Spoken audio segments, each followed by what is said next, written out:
Markim. Today we have lecture 6 of the subject of principle of marketing. Let's we discuss about retailing.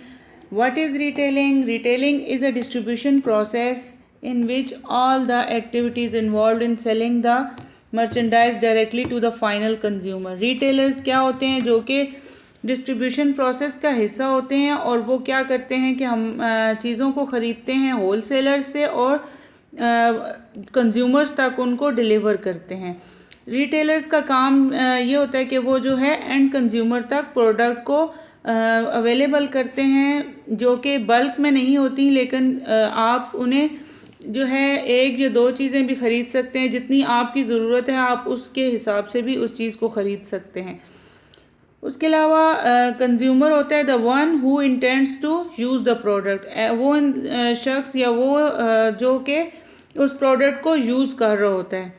It encompasses sale of goods and services from a point of purchase to the end user. ये चीज़ों को purchase करते हैं कहाँ से, जहाँ से goods और सर्विसेज अवेलेबल होती हैं और एंड यूज़र तक पहुँचाते हैं।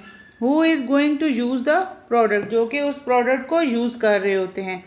रिटेलर्स को हम सिंपली अगर डिफ़ाइन करें तो हम ये कह सकते हैं कि जो कि बल्क में चीज़ों को ख़रीदते हैं लेकिन जो है कंज्यूमर्स तक पहुंचाते हैं एक उतनी ही मिकदार में कि जितनी उनकी ज़रूरत होती है वो ख़रीद सकते हैं, उनको बल्क में ख़रीदने की ज़रूरत नहीं होती।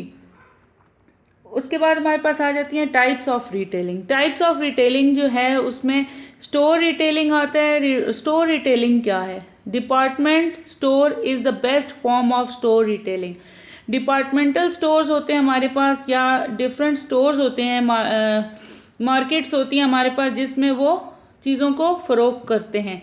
To attract a number of customers the other types of store retailing includes speciality stores, supermarket, convenience store, catalogue showroom, drug stores, super stores, discount stores, extreme value stores. ये तमाम वो स्टोर्स हैं जो कि एग्जांपल्स हैं store retailing की। इसमें ऐसी चीज़ें अवेलेबल होती हैं जो कि रोज़मर्रा ज़िंदगी के लिए बहुत ज़रूरी होती हैं, नेसेसिटीज़ होती हैं और कंज्यूमर वहाँ से इजीली वहाँ से ख़रीद सकता है और अपनी ज़रूरियात पूरी कर सकता है। Different competitive and pricing strategies adopted by different store retailers. जो डिफरेंट रिटेलर्स होते हैं डिपार्टमेंटल स्टोर्स के, वो क्या करते हैं अपनी मर्ज़ी की जो है वो स्ट्रेटजी लगा सकते हैं, प्राइसिंग स्ट्रेटजी कि वो उन्होंने उसके ऊपर अपना कितना मार्कअप रखना है वो उनकी अपनी मर्ज़ी होती है। वो उसके हिसाब से चीज़ को फ़रोख्त करते हैं और उसका जो है प्रॉफिट अपने लिए जनरेट कर सकते हैं।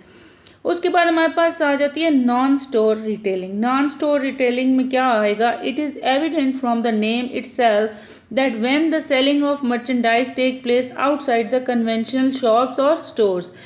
ऐसी जगह जहाँ के हम ये नहीं कह सकते कि हमारे पास वो स्टोर या शॉप्स की ही शक्ल में होंगी, वो बाहर भी हो सकती हैं, किसी भी जगह पे हो सकती है।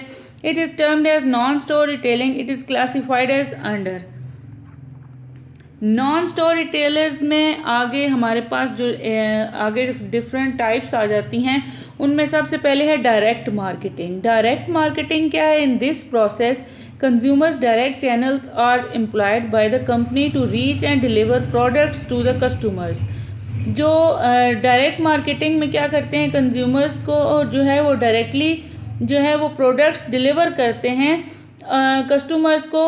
और it includes direct mail marketing, catalogue marketing, telemarketing, online shopping ETC. इसमें तमाम वो शॉपिंग सेंटर्स या ऑनलाइन शॉपिंग वगैरह आ जाती है जिसके थ्रू वो जो है मार्केटिंग कर रहे होते हैं, कैटलॉग्स के थ्रू या जो है डायरेक्ट ईमेल्स कर रहे होते हैं लोगों को कि हमारे पास ये प्रोडक्ट्स अवेलेबल हैं।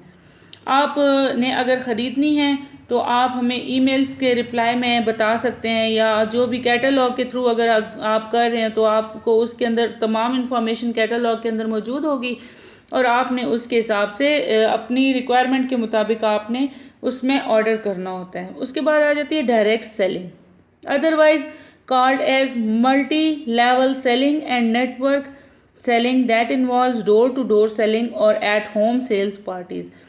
ऐसी सेलिंग जो कि लोग डोर टू डोर जाके सेल कर रहे होते हैं, चीज़ें बेच रहे होते हैं। फॉर एग्ज़ाम्पल जैसे लोग हमारे घरों में आते हैं और हमें बताते हैं कि ये चीज़ हमारे पास है। उनके पास एक स्टोर नहीं होता या शॉप नहीं होती, बल्कि वो घरों में पहुंचकर लोगों को घर में आके बताते हैं कि हमारे पास ये चीज़ अवेलेबल है, हम ये चीज़ बेच रहे हैं, तो आप इसको अगर ख़रीदना चाहें तो उसकी इन्फॉर्मेशन भी वहाँ पे वो देते हैं कि इसको किस तरह यूज़ किया जाता है, और वहाँ पे लोगों को मोटिवेट करते हैं।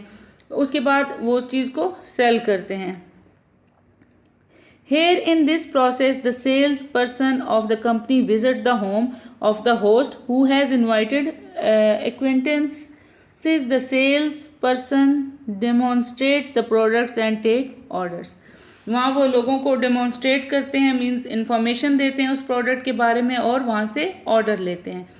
थर्ड टाइप है ऑटोमेटिक वेंडिंग। ऑटोमेटिक वेंडिंग में क्या है? Vending machines are primarily found in which offer a variety of products including impulse goods such as coffee, candy, newspaper, soft drinks, etc. हमारे पास जो ऑटोमेटिक वेंडिंग में आती है, vending machines means हमारे पास different जो फैक्ट्रीज़ या गैसोलीन स्टेशंस आ जाते हैं, वो हमारे पास ऑटोमेटिक वेंडिंग में आते हैं, जो कि सर्विसेज भी प्रोवाइड कर रहे होते हैं और इम्पल्स गुड्स भी दे रहे होते हैं। रेस्टोरेंट्स में अब हम जैसे जाते हैं खाना खाने के लिए, लेकिन वो साथ कॉफ़ी, कैंडी, न्यूज़पेपर्स या सॉफ्ट ड्रिंक्स भी हमें जो है वहाँ पे ऑफ़र करते हैं। उसके बाद हमारे पास आ जाता है नॉन स्टोर रिटेलिंग में। नेक्स्ट जो है वो बाइंग सर्विस। बाइंग सर्विस में क्या है? The retail organisation serves a number of clients collectively such as employees of an organisation. क्या होता है कि हमारे पास जो नंबर ऑफ क्लाइंट्स हैं उनको भी हम जो है एम्प्लॉइज़ वगैरह को अपनी ऑर्गेनाइजेशन को बता सकते हैं। सर्विस वगैरह जो हम दे रहे होते हैं वो भी हमारे पास नॉन स्टोर रिटेलिंग की एग्जांपल में आ जाता है। Who are authorised to purchase goods from specific retailers that have contracted to give discount, जो कि डिफरेंट रिटेलर्स से ख़रीद सकते हैं हमारे लिए चीज़ें, हमारी ऑर्गेनाइजेशन के लिए। जो हमारे एम्प्लॉइज़ होते हैं वो अगर ख़रीद सकते हैं किसी भी स्पेसिफिक रिटेलर से जो कि उनको डिस्काउंट दे रहा होता है इन एक्सचेंज फॉर मेंबरशिप, जो कि वो मेंबरशिप के थ्रू उनको डिस्काउंट देता है, वो होती हैं बाइंग सर्विसेज। उसके अलावा कॉर्पोरेट रिटेलिंग क्या होता है? It includes retail organisation such as corporate chain store, franchises, retailers and consumer cooperatives and merchandising conglomerates. There are a number of advantages that these organizations can achieve jointly, such as economies of scale, better and qualified employees, wider brand recognition, etc. Corporate retailers में क्या आता है?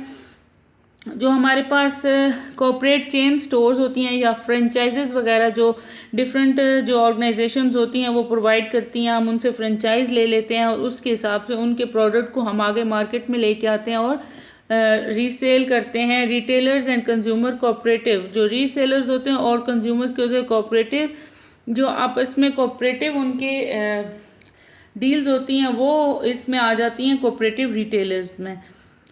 Hope आपको ये lecture समझ आया होगा। आप कमेंट्स में फीडबैक भी दे सकते हैं और क्वेश्चंस भी पूछ सकते हैं। Thank you so much.